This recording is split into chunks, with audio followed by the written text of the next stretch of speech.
Hey everyone, welcome to Boosted Tutor. I'm Brandon, and our Devastation pre-release train keeps on rolling.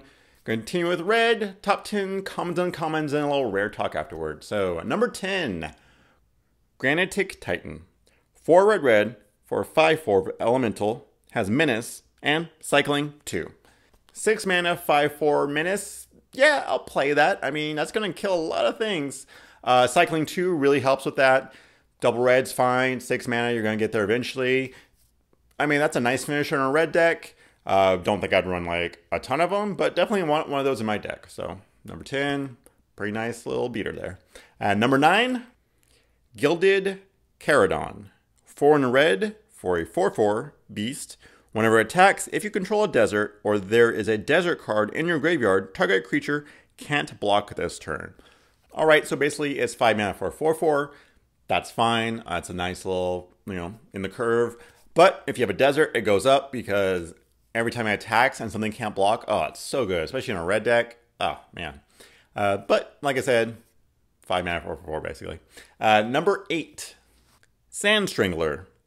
3 in a red for a 3/3. When it enters the battlefield, if you control a desert or there's a desert card in your graveyard, you may have it deal 3 damage to target creature. Now that's what I'm talking about. 4 mana for a 3/3, that's always fine. But if you have a desert, or in your graveyard, 3 damage to target creature, that's so good.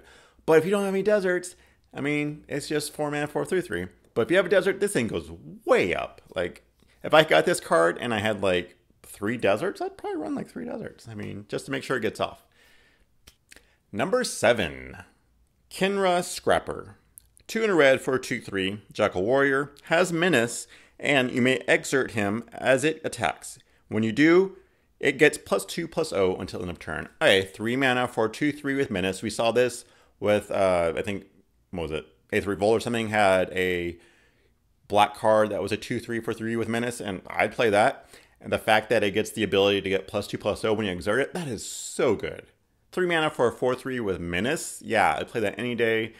This just play as many of these as you can, I would say. Exert them whenever it seems opportune, because it's going to get through. And if it doesn't, they're going to have their creatures die, because a 4 is a lot. Number 6, Fervent Paincaster. 2 in a red for a 3/1 human wizard. Tap it, it deals 1 damage to target player. Exert it, it deals 1 damage to target creature. Alright, so 3 for a 3/1, it's not great. It can get in there, maybe get 3 damage, but you're just going to die if you attack. Pinging each turn and sealed for 1 is not bad, especially if there's a board stall.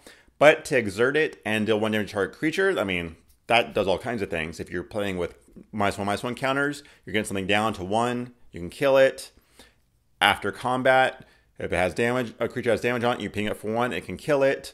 Or you're just taking on a bunch of 2/1s, 1/1s, tokens, whatever. I mean, it can get pretty good. I like it a lot. That's why it's where it is. Number 5, Burning Fist Minotaur. 1 in a red for a 2/1 Minotaur Wizard, has first strike, pay 1 in a red, discard a card, Burning Fist Minotaur gets +2/+0 until end of turn. Alright, 2 mana for a 2/1 is always fine. Has first strike, which that's so good, and then has the ability to pay 2 and discard a card and gets +2/+0, so it becomes a 4/1 first strike, or maybe if you do multiple times, 6/1. I mean, and the fact that discard kind of matters in this set because, I mean, some cards care about that. Really good card. Just, I love it. You can either just take out their creature, he still lives, or getting it for a bunch of damage. Whatever. Always plays in the red deck. Number 5. And number 4 is Manticore Eternal. 3 red for a 5/4. Creature Zombie Manticore. Has a Flick 3. Inflict is whenever this creature becomes blocked, defending player loses 3 life. Manticore Eternal attacks each combat if able. So 5 mana for 5/4. Yeah, I'll play that. The Afflict is very nice if it gets blocked. And then the fact that it's an attack each turn, which can be a downside, but the 5/4 isn't too much of a downside. Really like this guy. He's just such a good beater. And he's going to do damage even if he gets blocked and killed. That's always fine. Number 3, Puncturing Blow. 2 red for sorcery. Puncturing Blow deals 5 damage to target creature. If that creature would die this turn, exile it instead. Sorcery speed, 4 mana removal. I'll take it. Does 5 damage, so, you know, doesn't kill everything. But if it does kill something, it exiles. So you're getting rid of those Embalm, Eternalized cards. So good. I mean, it's not so good, but for limited, it's pretty good. And our number 2 is Open Fire. 2 in a red for an instant. Open Fire deals 3 damage to target creature or player. More removal. 3 mana to do 3 damage. I mean, that's always fine too. But this does creatures and players. So I really like that. Instant speed. Really good. It's one of those things you're always going to take in limited. So that's why it's number 2. But our number 1 is Abrade. I think that's right. 1 in a red for an instant. Choose 1. It deals 3 damage to target creature or destroy target artifact. 2 mana to do 3 damage to target creature. Yeah, you're always going to play that. And it has a nice little, you know, choice of maybe, hey, you don't want to do that for some reason. You want to destroy this artifact that maybe is like bugging you or winning the game or something. You got that too. Hollow 1, get it out of there. Love this card. Really good. Instant speed. Just, yeah, great removal for limited. Now, let's go over the rares and mythics. Easy here. Most of the rares and mythics are like just really good. You're gonna play them no matter what, but there are a few that aren't that great. First off, Imminent Doom. Just don't play this card. I mean, it's too hard it's too many hoops to go through just to try and get this thing to go off. I don't like it. I wouldn't play this if I was a red deck. You know.